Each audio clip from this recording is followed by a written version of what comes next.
I place before you a vast panorama of the heaven world in the highest octaves of the etheric plane.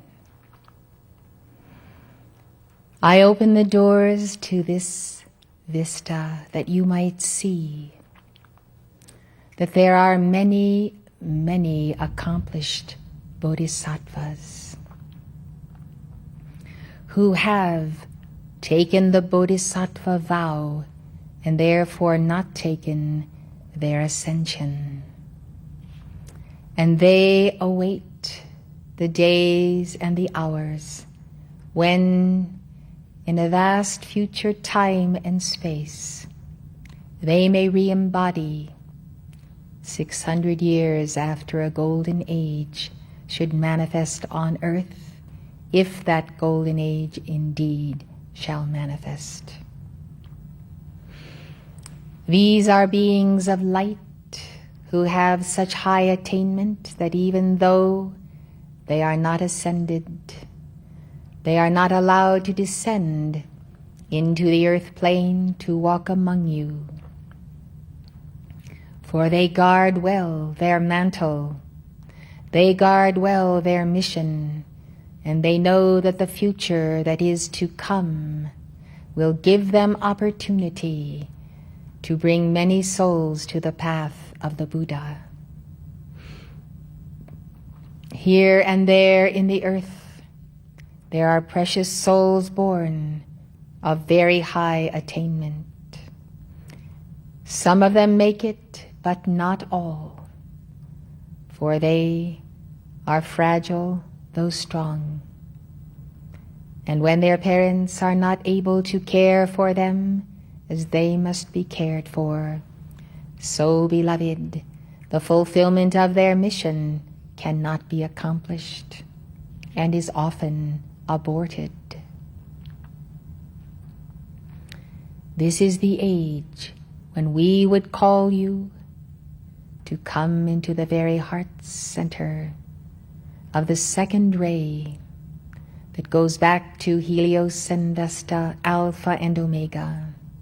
It is the power of the wisdom of God, the seeing of God, the presence of God that can shatter ultimately the density of a planet. What does this mean? It means that each of you requires an increment of a very special bud of golden yellow flame.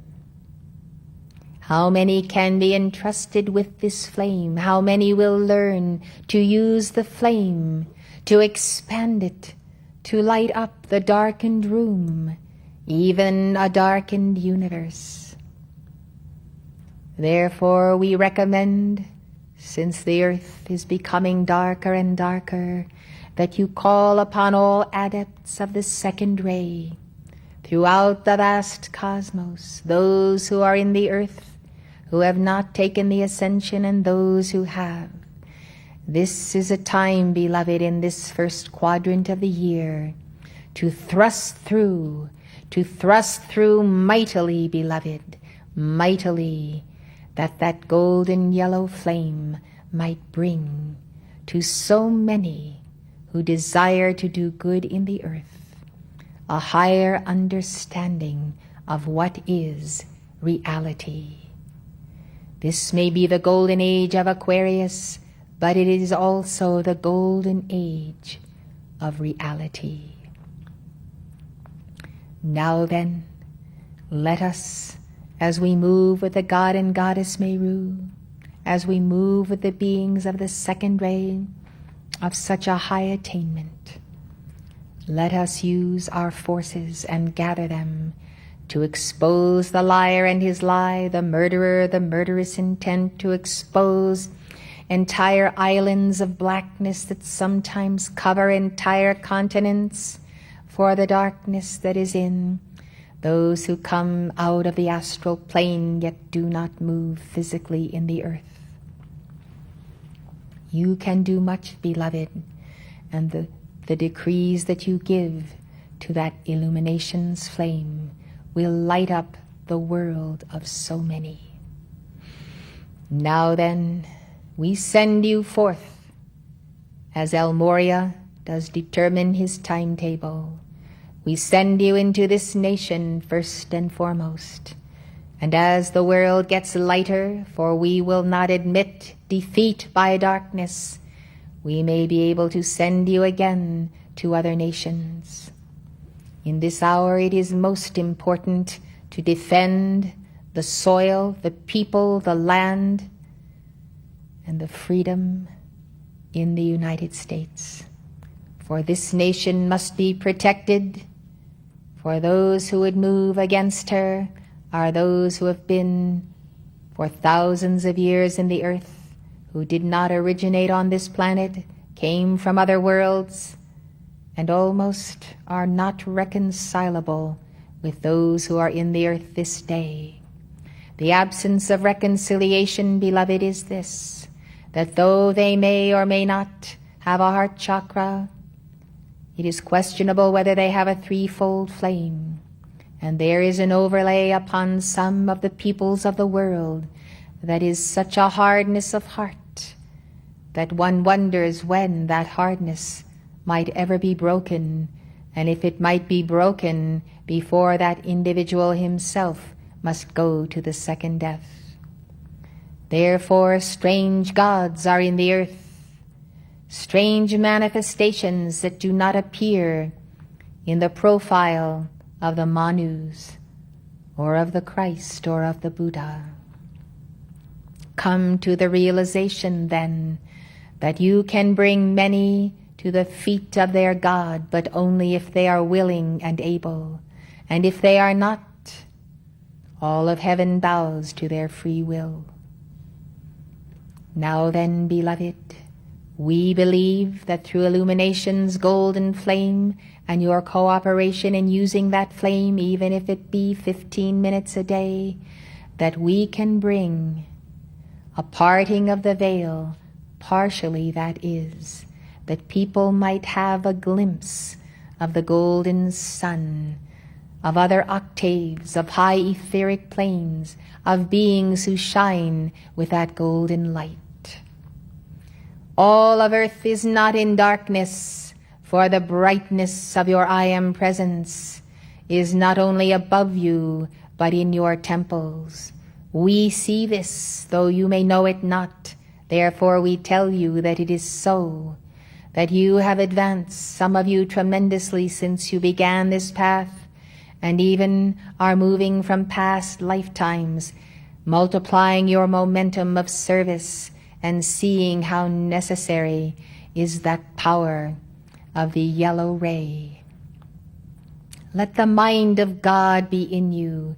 Expand and know your capacity to change the world. If an avatar, or 5 or 10 or 10,000 were to pass through, would you count yourself among them, or would you say, I am a mere beggar, I am not up to that level, I cannot call myself an avatar? Well, beloved, work for the title, work for the fulfillment of what that title entails, and know that God lives in you as sure as God lives in me. Is there a difference? I think it is only that some of you are either ignorant or simply not willing to believe that ye are gods, as Moses said, and all of you are sons of the Most High.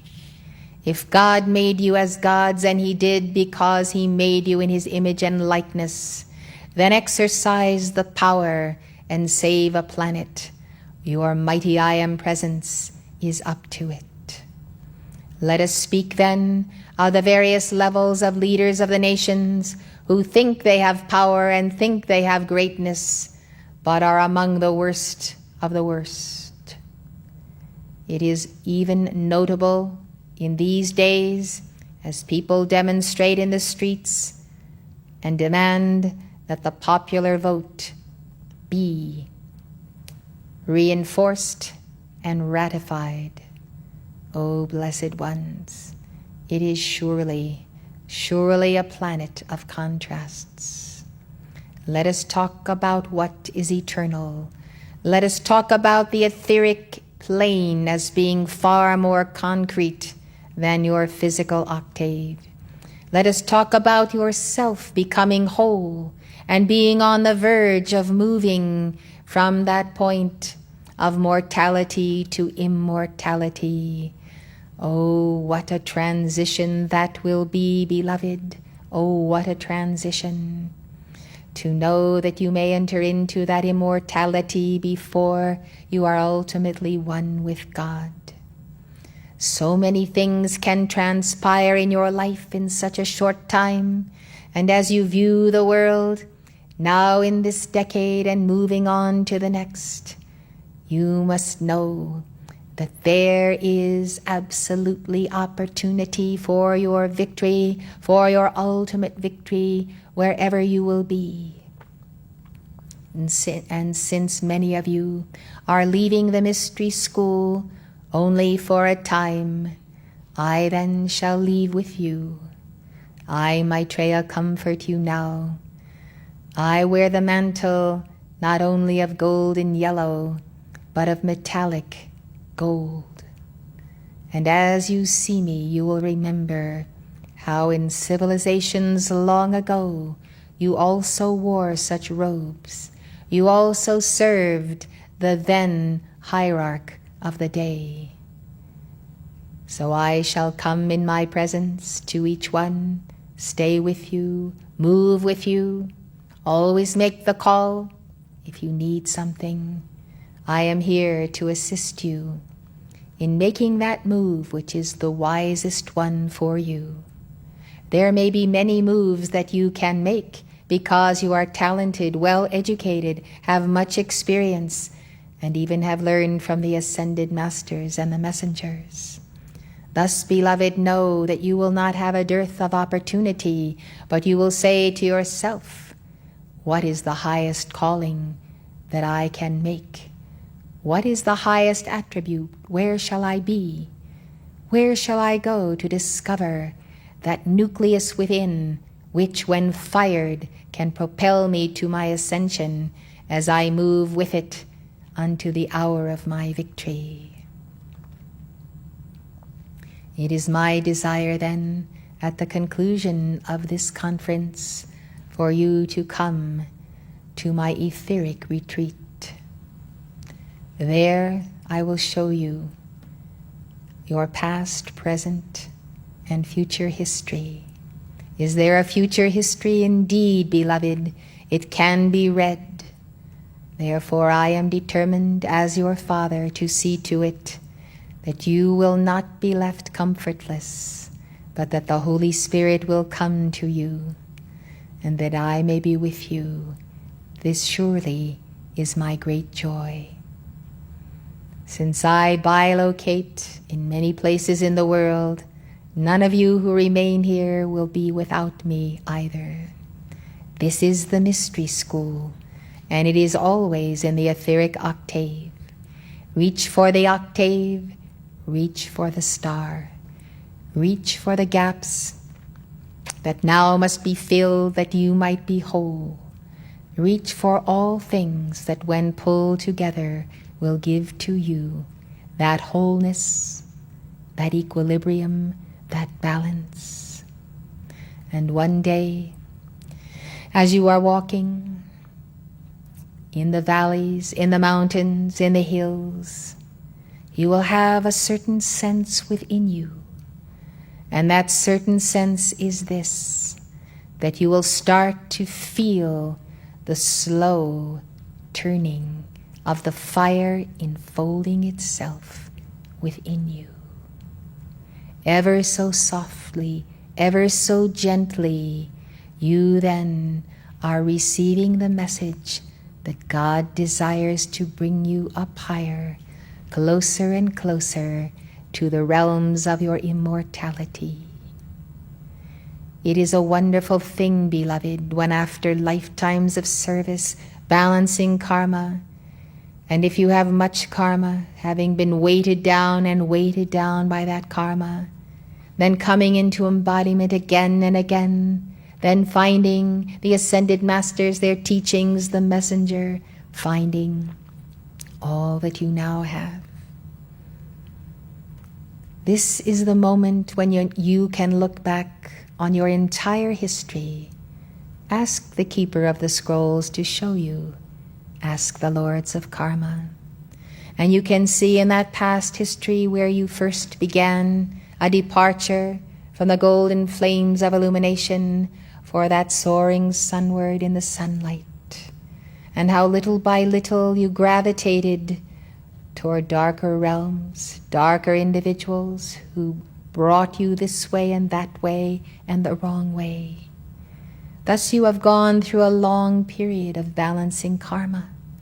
But so many of you have come to that fulfillment, beloved, to that point where you have indeed transmuted very key blocks, heavy blocks of world and personal karma. This is where you are today. I remind you that the messenger has told you that Mark Prophet would not leave this octave until Elizabeth would have won her 51%. After that, beloved, he saw that it was time and meet for him to move on and hold the balance for her service unto the end. So you see, beloved, when finally karma is balanced and you have toiled so very, very long, do not forget to accept the cup of the elixir that is yours to drink. Do not forget that besides all of the negative karma, all of this, all of that, your Lord and Savior, Jesus Christ, my Son, your mighty I Am Presence and the Godhead, look upon you now as pure, as clear, as able to carry the light. And if some of you still have things to work out, we look at this, we help you, but we do not place so much weight upon it, for we see the preponderance of your effort, your sacrifice, and your sense of such long, long time that you are truly coming home. Leaving the mystery school takes you to places where you must be, here and there, meeting this particular person, getting involved in that particular aspect of education and so forth. There are things, yes, you must do, but the fiery core of your being, let that light of white fire and yellow flame and golden illumination be such an intensity and a strength within you that that inner core shall never be moved. And you will simply graciously move through the world, saying to yourself, I know why I encountered this person or that person. I understand why I still have problems. But the greater me and the fullness of the fire of my being, that is my lodestone. That is my inner presence. That is the strength of my God. And my God infills me now, and I am whole. I am blessed. And I no longer look upon myself as a beggar, for I am a prince in the kingdom of my God and a princess, and I accept this. And in this life, God willing, I will make my trek all the way to the throne of grace. Think upon these things. Think upon these things.